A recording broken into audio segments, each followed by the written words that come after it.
So I've been trying to move away from this kind of content, but my comments and DMs are insane. So I'm just going to jump right in and assess this. So basically it says, sister, make a video regarding Pakistani men that mess around whilst being married, being unfaithful to their wives. Okay. So I've covered this in a few other videos before, and it's not really possible to cover every single scenario within such a short time. But what I will say is it is so incredibly common, mixed with the fact that South Asians don't like to talk about things because they believe it's airing their dirty laundry, when actually you shouldn't even have that level of filth in your life in the first place.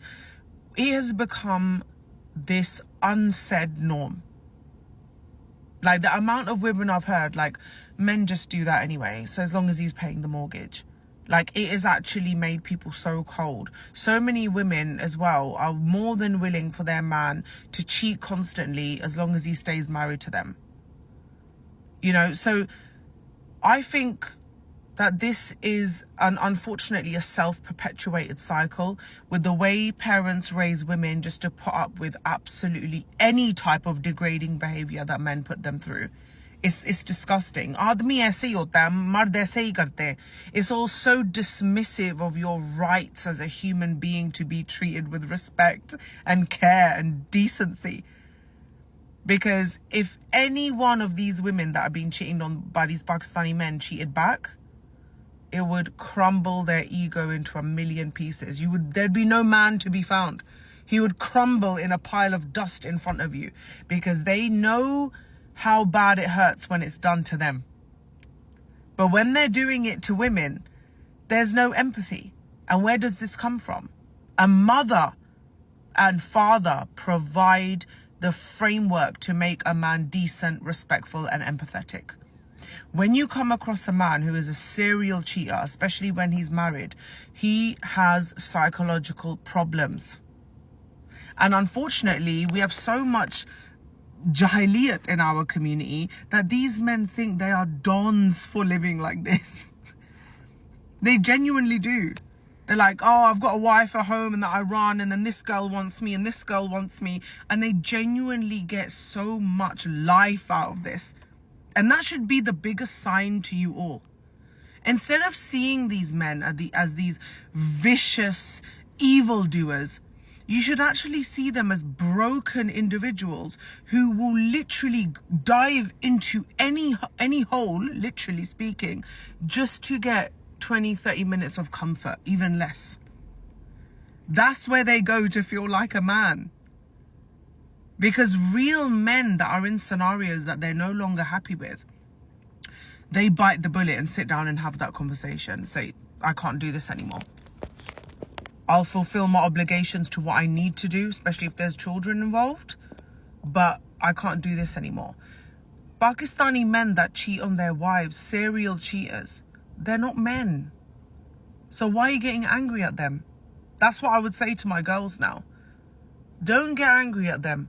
Look at this person behaving degenerately. Stop attaching your heart and soul to everything he does. Oh, if he cheated, it means I'm not good enough. If he cheated, okay, are there scenarios where maybe the woman is extremely neglectful of the man and he goes and cheats? Yes, they are. But nevertheless, you should still be man enough to leave that relationship and not cheat. Same with women.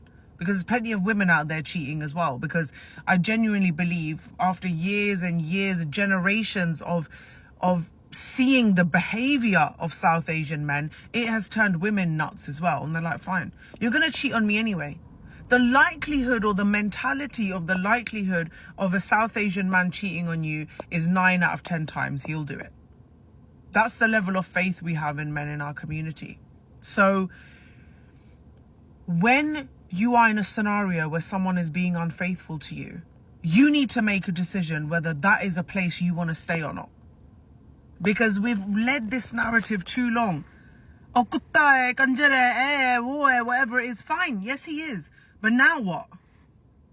Because once a man enters this type of behavior in this world, he hardly ever comes back. It only gets worse. Because this is where they get their manhood from. They don't feel like men unless they're messing around with women. And it's funny because the women, most of the time they mess around with, are the lowest grade of woman you can find. And sometimes these women are also married. So I personally, there's so many more angles I could make of this video, and I probably will, because this is just one element of this, that we put up with it. We have, as a generation, or the past 3, 4, 5 generations, we've put up with this behavior, and we are manifesting it to continue. You are not obligated to stay with a man in Islam that is unfaithful to you, especially regularly, and especially when there's not some really extreme circumstance in mind. Because people that have been married 20, 25 years plus, you guys will understand that life is very, very complicated and nothing is black and white.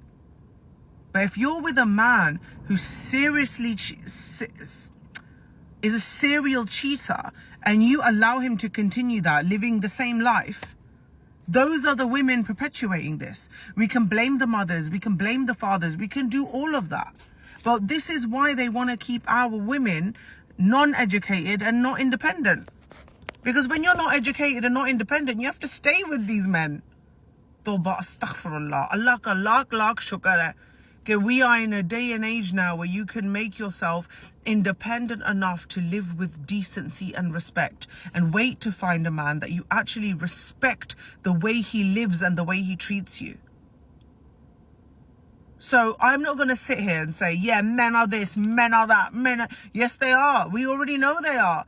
But there's a bunch of women that are also despicable as well. And if you're allowing this to continue in your homes for years and years on end, and sit there and say, I'm the victim of it and he's just so bad to me, well, quite frankly, you deserve what's happening to you. Because the trauma and the cycle that you continue on, only you can snap out of it. This shouldn't be a conversation. The minute he is unfaithful and shows you that there's no respect and love in that relationship, you should have the mental, physical, and financial capacity to remove yourself and live in izzat and live in peace. And I know there's a lot of scenarios to be considered in this, and a lot of people are not mentally strong enough. But this is what I think. You cannot change the upbringing a man is already have. So you can blame his mother until the sun comes up. What's going to change about it? Nothing. That's still his mum. He's still going to think like that. Hi, mera puttar kinna changa hai, and he's not changa at all. You cannot get in the way of that relationship. But what you can do is break these cycles by not continuously allowing these men to cheat on you when you're married. शर्म करो, कुछ इज्जत करो अपनी. कोई औरत, कोई मर्द आपके घर के अंदर आके आपको नहीं बचा सकता. Only you can stop this. So instead of us using this narrative to complain, we need to use this narrative to be more intellectually and emotionally balanced, and to understand that we also are due that love, care, and respect. Because these same men that say, oh, it was nothing, I'm just a man, one time you even text someone else potentially, or they saw a text, it could be nothing. Could be just, hi, yeah, I'll be at the meeting in 15 minutes, but it's to Gary from the office. You should watch his face change. So don't fool yourself into thinking, oh, it's not the same for men, because they know how bad it is when it happens to them. So don't be under that illusion. We need to become closer to Allah and understand that He wants our independence, liberation, and respect. You know, let's not continue to live like this so then we continue to complain about it for the next 25 years.